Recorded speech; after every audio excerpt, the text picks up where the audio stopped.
Commission کے اس فیصلے کے خلاف وہ جو ڈسٹرکٹ الیکشن کمشنر اسلام آباد کی جانب سے استغاثہ کیا گیا تھا جس پر سزا ہوئی، اس کی ہم نے جو ہے اسلام آباد ہائی کورٹ میں ہم نے ڈویژن بینچ کے پاس اپیل کی، اور اپیل میں ہم نے سسپینشن کی استدعا کی، جو سسپینڈ ہو گیا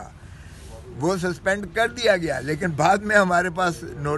پاس وہ آرڈر آیا کہ جی انہیں اس کی بنیاد پر الیکشن کمیشن آف پاکستان نے 5 سال کے لیے نااہل کر دیا، جس کے خلاف پھر ہم نے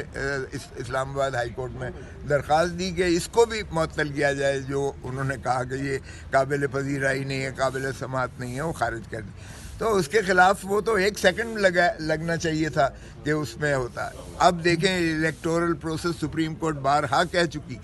کہ اس میں کوئی رکھنا ہم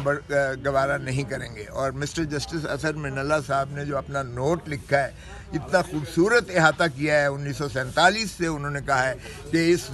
ملک کے ساتھ، جمہوریت کے ساتھ کھلواڑ ہو رہا ہے، کبھی کسی وزیر اعظم کو پھانسی دے دی جاتی ہے، کبھی کسی کو تاحیات نااہل کر دیا جاتا ہے، اور اب کسی کو پابند سلاسل کر کے اس کو مانع کیا جاتا ہے کہ وہ الیکشن میں حصہ نہ لے اور عوام اپنا حق رائے دہی سے محروم ہو جائے۔ تو انہوں نے کہا کہ یہ بذات ہی کافی ہے کہ ایک قائد جو ہے اگر وہ الیکشن لڑ رہا ہے تو اس کو فری ہونا چاہیے، اس کو آزاد ہونا چاہیے، تاکہ لوگ جو ہے اپنا حق استعمال کر سکیں رائے دہی کا۔ اور قائد اعظم محمد علی جناح نے تو یہ کہا تھا کہ اگر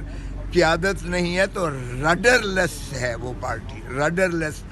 تو اس کا مطلب ہے اس کا سمت، اس کا جو ہے تعین کرنا، اس کی قیادت کرنا، اس کو چینلائز کرنا، لوگوں کو موبلائز کرنا، وہ سارا کچھ جو ہے پارٹی سیاسی جماعت کی قیادت پر منحصر ہوتا ہے، محیط ہوتا ہے، اور اگر ہم نے قیادت کو ہی محروم کر دیتے ہیں تو پھر رڈر لیس کا وقت قائد اعظم محمد علی جناح نے استعمال کیا تھا، اور انہوں نے کہا تھا پاکستان نہ بنتا اگر قیادت مسلم لیگ کی اس طرح یونیفائڈ اور اس طرح سے اس کی رہنمائی نہ کرتی مسلمان ہند کی۔ تو اب عمران خان کا بھی وہی ہے، ہی از اے ہارٹ تھراب، اس وقت لوگوں کی دلوں کی دھڑکن ہے عمران خان، اور سب سے بڑی جماعت کے ناطے سے، اور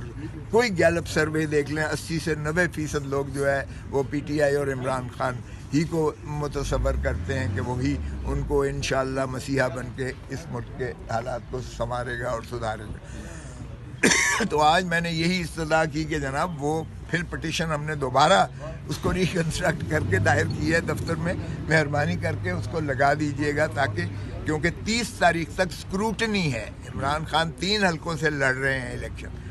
اگر یہ معطل نہ ہوئی تو خدشہ ہے کہ ان کے کاغذات نامزدگی وہ شاید وہ منظور نہ کیے جائیں۔ اس لیے یہ ابہام ختم کرنے کے لیے آپ مہربانی کر کے یہ پٹیشن لگائیے گا اور اسلام آباد ہائی کورٹ کے اس فیصلے کو معطل کیجیے گا۔ ایک خوش آئند بات ہے کہ پشاور ہائی کورٹ نے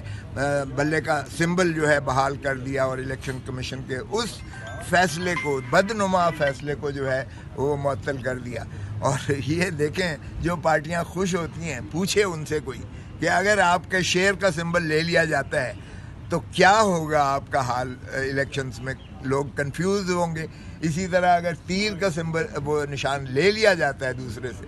تو یہ خوش نہ ہوں کہ پی ٹی آئی کا سمبل جو ہے الیکشن کمیشن نے لے لیا، کل آپ کی باری بھی آ سکتی ہے، پرسوں تیسرے کی باری بھی آ سکتی ہے۔ تو یہ کھیل تماشا بند ہونا چاہیے، اور ایک مستقل مزاجی سے ایک جو ہے پاکستان کی سیاست میں بجائے اس کے عدم استحکام ہو، ایک تسلسل سے جو ہے نارم سے ایک چلنے دینا چاہیے۔